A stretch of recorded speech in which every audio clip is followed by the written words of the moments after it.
It's a special feeling to get your hands on the first issue of Fortune India in 2025. It's a special feeling when you see the bunch of stories that the team has put together and then the insights you get to stay ahead of the curve early on in 2025. That is fantastic. I'm here joined by the supremely talented team at Fortune India, my colleagues. I have with me Keshav, Nevin, and Ajita. My name is Aayush, and we're going to be telling you about what goes behind the scenes in making this such a special feeling for you. Guys, nice to have you here in this behind the scenes sort of curtain raiser. Yes, it is. And a lot goes into putting into this, these stories that we put together. A lot of work goes in behind the scenes. So it would be interesting to tell what made these stories alive. Absolutely. And that's our objective, right? To really get a sneak peek into what happens in our edit meetings, how we planned for such a cool issue. Now, Nevin, the cover story has to be spoken about first.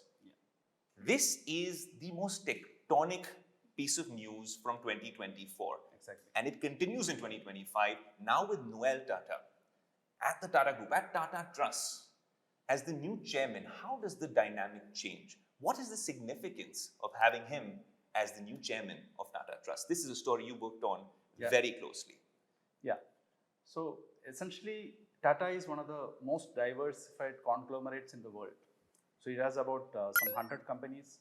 The market valuation, if you look at the top 25 Tata companies, would be coming around some 30 lakhs crore. So, and also huge employee strength. And a lot of things, actions happening. They are in every sectors which is so relevant for the country. And they are across the world. They are spread across most of the countries. So that is, essentially Noel Tata should have some control, will have to look at improving the performance of each companies as well as the major shareholder in Tata Sons. He will be controlling the Tata Trusts. Tata Trusts has major stake in Tata Sons, the holding company of Tata Group. So through that, he will have to oversee how things are going, happening inside Tata Group companies. That will be so important for the next step of development for the group companies. So essentially, he was already part of the consumer business of Tata Group. That is majorly Trent, Westside, the other brands coming under Trent. So he will have to see the improvements in Tata Trust income, one. Second, the performance of Tata Sons, the group holding company, and its control over the group companies. Third, the family, how the family will be involved in, the Tata family will be involved in the group companies. His children are already there in the group companies, working, his daughters, Leah, Maya, and his son, Neville, all are working with the group companies. So that will be interesting to see how he will be taking up this challenge and executing his role as the chairman of Tata Trusts and his involvement in group companies. You know, that's interesting because when we say that, and there's a lot of research that's gotten into it, but also for those of us watching, it's very nuanced, it's very complicated, right? 66% involvement over there with Tata Sons. Can you just break it down for all of us, just so we can draw out a little bit of a chart to understand how does all of this work and what does this mean for the other group companies at the Tata Group? Yeah, his involvement directly with the group companies will be very limited. Because he is not, every company is controlled by the boards of individual companies. So they will be, the operations will be continuing same as like this. But the dividend and the return, what the holding company will be getting from each company will be going to Tata Trust's philanthropic activities. So that will be crucial because Tata Trust will have to continue the philanthropic activities, whatever they are doing right now. So for that, they will have to get the money from the group companies. That stream should not be stopped. So he will have to ensure that at the same time, he will have to enhance it. He will have to professionalize the things what is the return we are getting from the holding company or the group companies. So can we, is there any modernization required? inside the Tata Trust for enhancing the return they are getting, cash flow they are getting. So those things he will monitor from the trust point of view. Then for executing that purpose, he is on the board of Tata Sons as the director. Right. So he will see the major decisions, whatever taking at the Tata Sons board level, like whether it is, if they are going for a big acquisitions, like 10 billion acquisition. Earlier they have gone for Chorus acquisitions, then Jaguar Land Rover acquisition. All these things have been discussed at the board meeting of Tata Sons. But that does make him a key decision maker there. So he will have a say in that. He will have to say a lot of things like, okay, if Tata Sons is writing off the debt at Tata Teleservice, in which Japanese Docomo had stake. So how to do that thing when that kind of a discussion, when it comes at the board.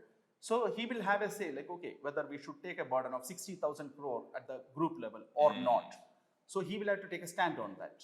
That's a very interestingly, what I want to ask about the equation, this is something that everyone wants to know. What would be the equation between Noel and Chandra? Because that's the $1 million question that everyone keeps asking. That will be interesting in the sense, like Chandra is a very nice gentleman, so Noel is also same like that.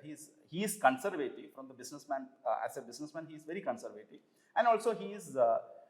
We have seen in the business of Trent Limited, so that he was always he has shown a calibrated aggression.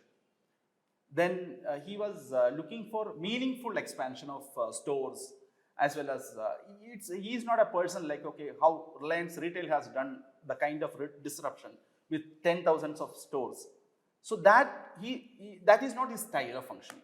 In fact, what they've done with Zudio, what he's done with Zudio in the Trent business, it's a case study of sorts, because he's taken a branded apparel to tier 2, tier 3 towns, which never had, I think in many markets, Zudio is the first branded store. Of course, after that, a lot of others, there are V-Mart and all of that, but Zudio is a truly fashion statement. You wear a Zudio and you make a fashion statement. So the retail business, he's really got it right, and he's taken it to the masses, and he's done an excellent job of it. So in the 25 years of Trent, the first 24 years, they have set up some about 600 stores, only that much. Then in the last year, 1 year, they have added some 250 stores. That means he is getting confidence, and now he is poised to move to the next level. So that is what happening.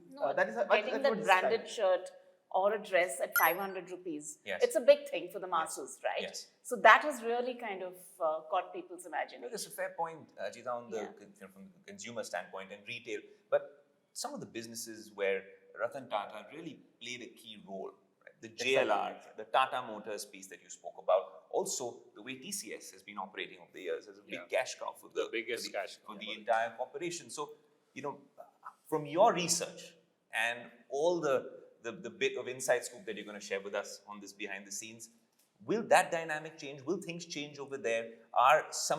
What is the senior management in some of these companies really feeling about this sort of change? See, the style of functioning of the past, like 3 chairmen, like from Tata family, J.R.D. Tata, then Ratan Tata, then now Noel Tata. So in between, Cyrus Mistry has come and left. So these 3 people from Tata family have had different, J.R.D. had a completely different style. He was so liberal.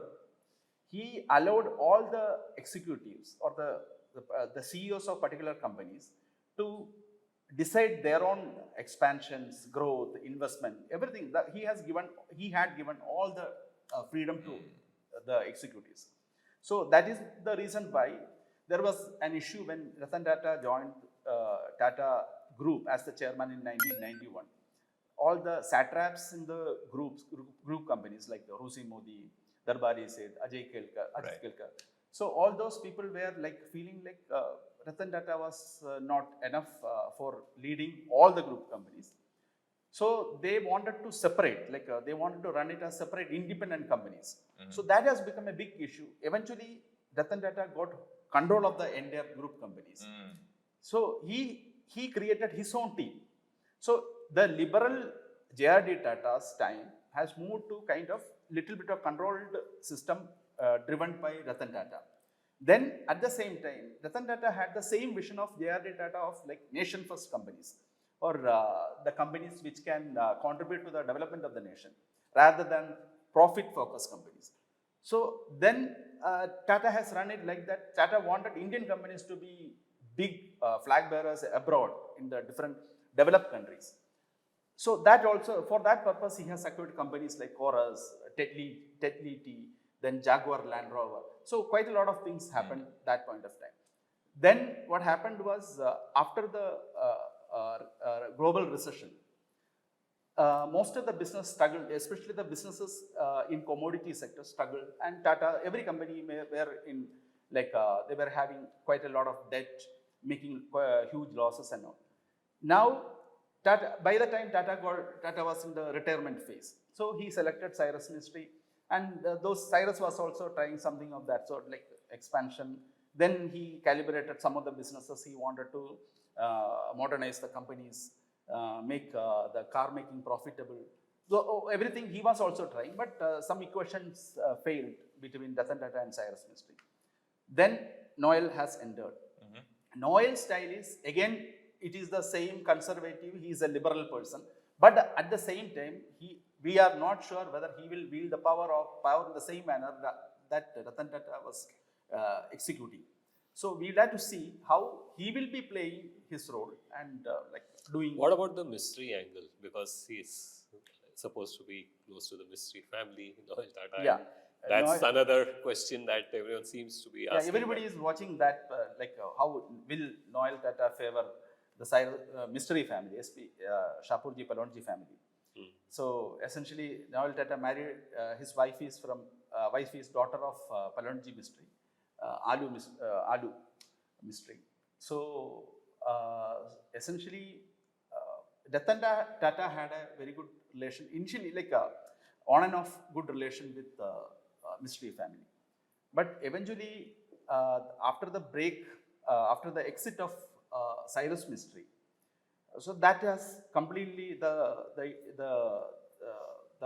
problem has aggravated. Like they were not, he was not ready to give any space for the mysteries. So that was the situation. And Noel has also went back to like he was not coming up front saying like, okay, we want additional capital for Trent expansion. He was always reluctant to say kind of investment requirement or anything, detailing all those things to Tata. So those issues were there. Now anyway, he has mysteries are in-laws, and he has a good. So mysteries won't exit. I mean, they wanted to monetize their stake in Tata Sons, but after their IPO, I don't think they will need to monetize. I don't think they will monetize the entire stake. I mean, that's going to be a struggle any which ways. But with the IPO, I don't think the group needs to. It's a legacy wealth, so I don't think mysteries will go and dilute the stake, but they will keep it. But at the same time, they have quite a lot of debt in their businesses. But the IPO would have helped them, right? The IPO that came now. IPO will help for releasing some of the shares for raising capital. Okay, that's interesting. That's Aaj Ki Tata Khabar, the way we'd like to put that one across. But there's so much more happening. Of course, this is our cover story. You can see this very well designed by our team here at Fortune India. But there's more when we're talking about corporations based out here in the country's financial capital. A very amicable separation, Ajita, when we speak about what's happening at the Godrej Group with the Jamshed Godrej camp and the Adi Godrej camp. How significant is it that this was done and carried out in the manner that it was, in a very amicable, peaceful, happy way? I mean, this really sets the precedent for so many other corporations across the country.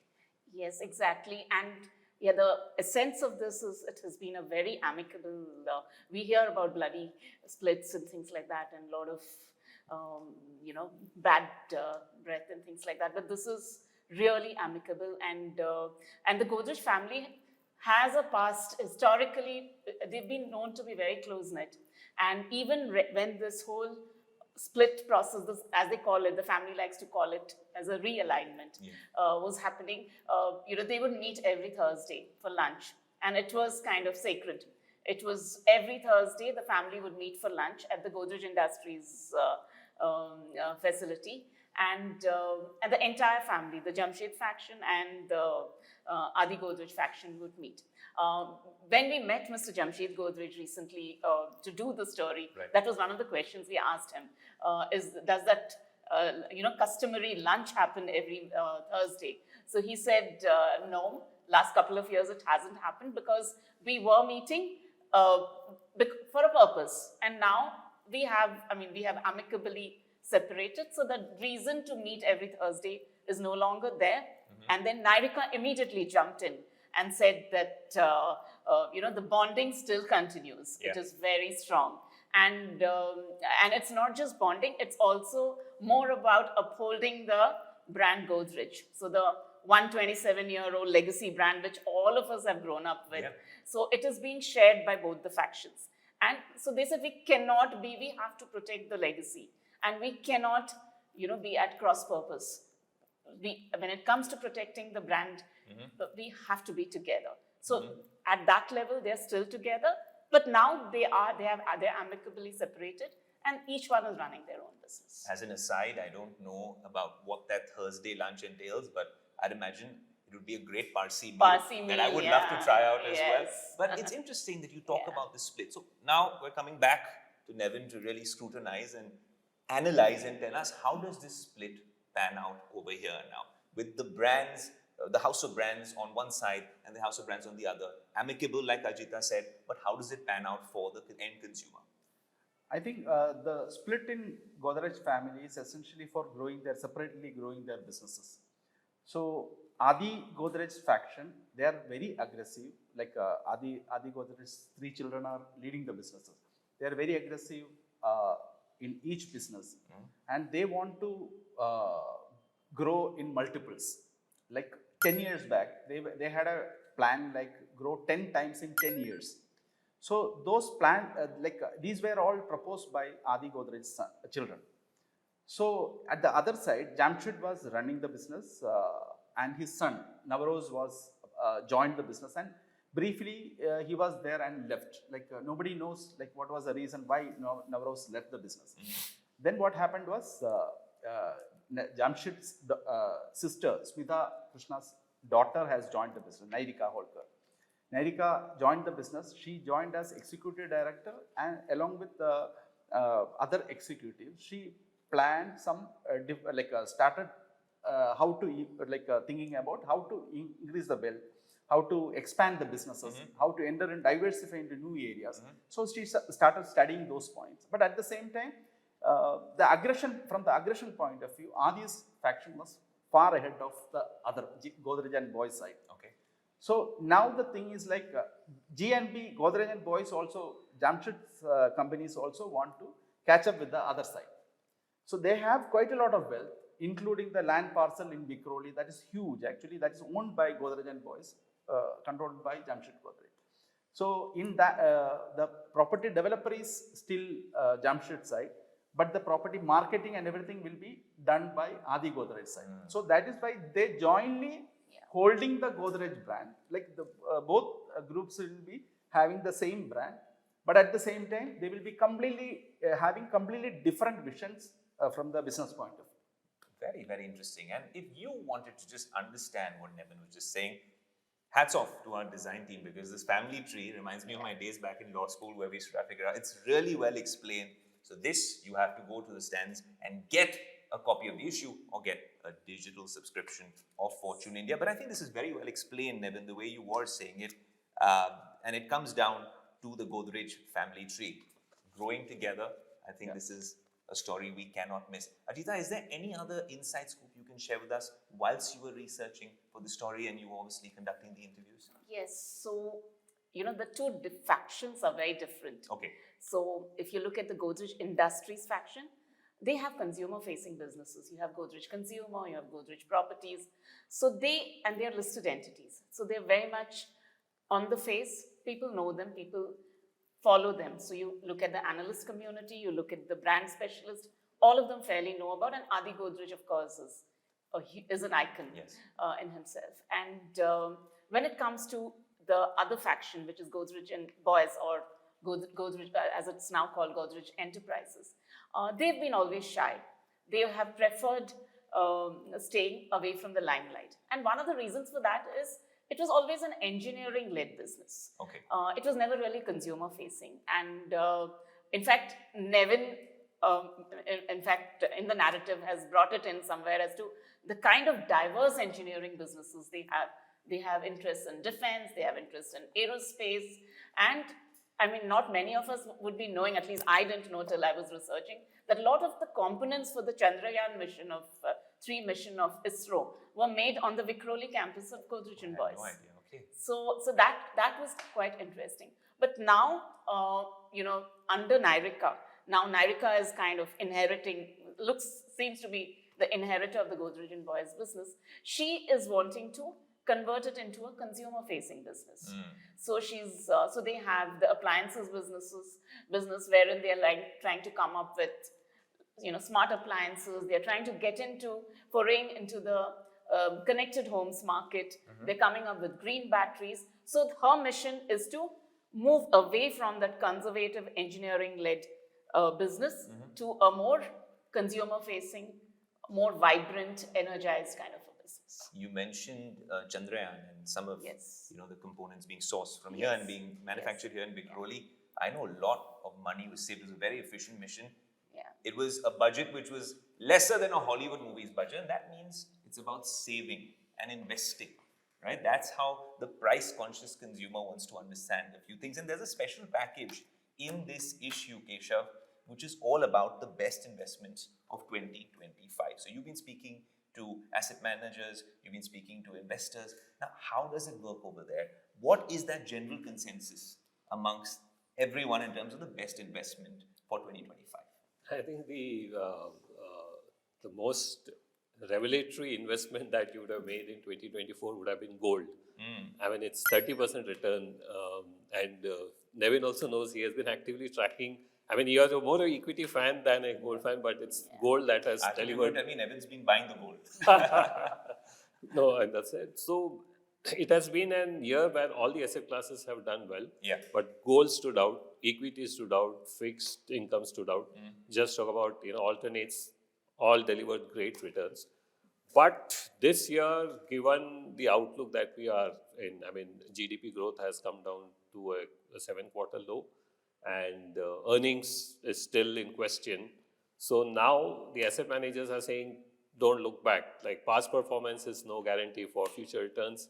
So hold on to your horses and be ready for maybe a single digit or maybe a negative returns for this year. So equities is going to be really challenging.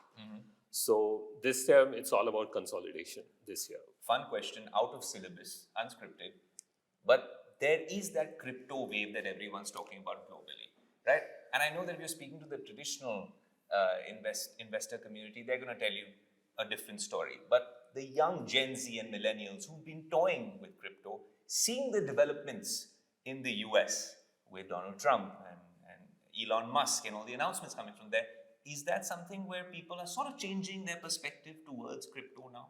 Honestly speaking, I just want to meet someone who has made money investing in cryptos based out of India. Because I know a few. They wouldn't But have they'll done. never come out publicly. They wouldn't have done on the exchanges platform true. of the Indian platform, Yes. because here given the tax. yeah, and the pricing itself is so vague. Absolutely. Only if you have kind of had some other way of investing outside of the Yes. country, you would have doubled your money. I mean, Yes. from 50, it's nearly Yes. $1 lakh. And they're saying on its way to 1 million is what the to the moon advocates are saying. Correct. So it's interesting. So, but out here in India, of course, people are not necessarily looking at crypto the same way. So you're saying it's equity and gold. That's the way to look at 2025. Gold may not hold on. I mean, it may not deliver the kind of returns, though everyone says in a high inflation environment, it tends to do well, and central banks too are buying it. Yeah. But gold may not necessarily be the. Equities may do well depending on the kind of earnings that comes in the third quarter. So, like all the wealth managers say that, it's asset allocation. You need to be disciplined about that. You cannot say that, I'll just go all in equities or all in gold or all in fixed income. So you need to kind of. 2024 is a bumper year for investors. Yeah. That's primarily because quite a lot of investment which went to China in the previous years. Yeah. That has been rerouted to emerging markets. So But India has Nevin, got quite a lot of money. the funny part is that we said that all the money is going to China, but if even in China you have seen an exodus and it's gone back to the US because all the so-called hot money hedge funds guys who look for that extra 1 or 2% return, why would they take the trouble of having it in India when they can get it in the US because the yields are quite high. So that's another interesting equation in here, that FIIs were dumping India. In fact, till November, October, you had seen nearly double the sell-off what you had seen in 2008. Exactly. It was only the resilience of maybe the domestic money which kept the markets alive. But otherwise, has it impacted the retail investors' minds, like their investing habit in India? I don't think so. In fact, to a certain extent, they are betting all out, going after IPOs and besides mutual funds. So here it's exactly what FOMO has really worked. The fear of moving out has really worked in the sense like if a share price is moving up and going up and up every day, suddenly people are jumping in and buying without any reason. So even if it is overpriced, they are not bothered. They were not bothered at that point of time. Now it's actually a correction happening. I don't like what level the correction should be right. So I think the wealth managers said maybe you can expect a 5 to 7% correction, not more than that, because there is ample money out there. So, I mean, if you go by some of the financial advisors and wealth managers' advice, maybe it's not FOMO in 2025, maybe it's JOMO. It's the joy of missing out or playing it with a slightly, playing it safe. Playing it safe with a cautious approach. So we're talking about the economy. We understand the investment piece. But Ajita, I know you've been doing a lot of research on the consumption story here in India. But there seems to be some sort of a disconnect with that narrative too. You want to really elaborate on that? Yes, you're right. I did find a disconnect. So when you ask any of the large corporate CEOs, they all talk about a dip in volume growth. They talk about growth just not happening and things like that. It's a pretty sad picture that they portray. I went to Banaras recently. I spent 3 days there to report for a consumption story, and the year before I was in Bihar, so I'd gone to the Sonpur Ka Mela, which is the largest cattle fair in India, and there actually I was surprised to see I didn't find any consumption slowdown whatsoever, and what I really said, I mean the average Indian, the mass Indian consumer, the rural consumer was actually quite aspirational. So at the Mela, it was very surprising. I mean, my colleague Narendra was also there with me. We saw fancy things like at a Mela, your kind of vision of a Mela would be the giant wheel and a bangle seller and things like that. But here we saw a cake trolley, a pastry trolley. We saw a tattoo parlor. We saw these kids making reels for TikTok. So, they would hold a guitar and all of that. So, I mean, that was quite fascinating. But when I would talk about the brand side of it, yes, there was little bit of hesitance to buy the national brands. But I saw the consumers switching to regional brands. And the same thing I saw in Varanasi recently. We were in Varanasi, I mean, an hour and a half drive is a place called Jaunpur.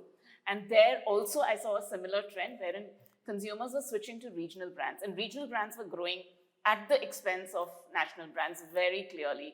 That in terms of their packaging and in terms of their product, they are giving stiff competition. So for instance, we saw this brand called Zero Berry.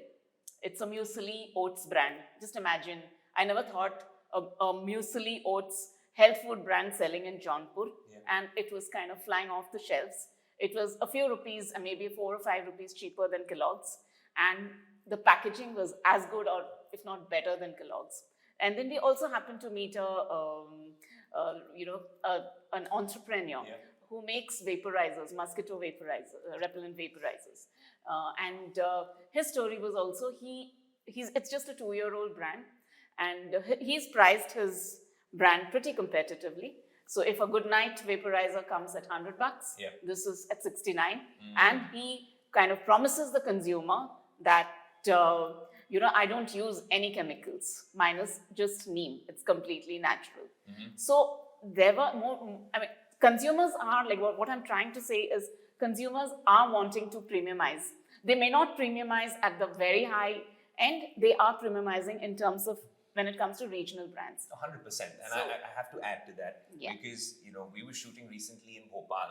Yeah. There's someone who started importing avocados and asparagus. So I'm saying the story is spreading across the country. Yes. Even for luxury tech and auto brands, they've understood that the real consumption story is in tier 2, tier 3 towns. No, but having said that, when we met auto dealers or we met consumer durable dealers, there I could feel that the liquidity crunch is impacting them. So what is happening is when we were in Varanasi recently, it was the wedding season, and so there was a dip in the mass end products. The upper end was doing very well. There was a dip in the mass end products, and that is the mass market, the belly of the market. So what they did was, gold is something which they had to buy for weddings. If the daughter is getting married, they have to buy gold jewelry. So they cannot kind of not buy. So they would buy gold, and they were, not buying, if they were not buying a washing machine or a refrigerator as much, because the focus was on gold. But the other thing which was very interesting was, we keep hearing narrative after narrative about the macroeconomic challenge and things like that. But in Varanasi, the dip was due to not so much because of the macroeconomic challenges, but the wedding season. Can you beat it? So because apparently it's peak wedding season during the summer months. And last year there was no muhurat during the summer months. So it completely plateaued. And now wedding seasons are back and it's going up. So the basic thing is that the essential purchases are continuing. Yes. Yeah. But people have become price conscious. And they're also using a lot of financing schemes, EMIs. I think those are rampant They're across. premiumizing. Like people who can afford are premiumizing. Yes. So it's the premium segment which is really growing. There also, I was just talking to an analyst yesterday. There also there's kind of, slightly a bit of stagnation in the sense if it's kind of, when it comes to premium, they are opting for premium experiences. They may go on a holiday or a cruise or whatever. But, when it comes to replacing their car, do I really need to? I have a good enough car. I can wait for another 2 to 3 years. That's the same. That's a reasonable but aspirational India. And we've only just begun, just like this particular issue, the first one of the year, Fortune India out on stands. We have all of our coverage online as well from all of us and our social media channels. You need to subscribe to our Instagram, our YouTube, our Facebook, our LinkedIn, because all these updates come in real time over there. And like I said, this is Fortune India's first issue of the year. We've only just begun. Thank you so much, guys, for joining me on this particular behind the scenes. And thank you for joining us on this edition of Fortune India's Behind the Scenes. I'll see you in the next one.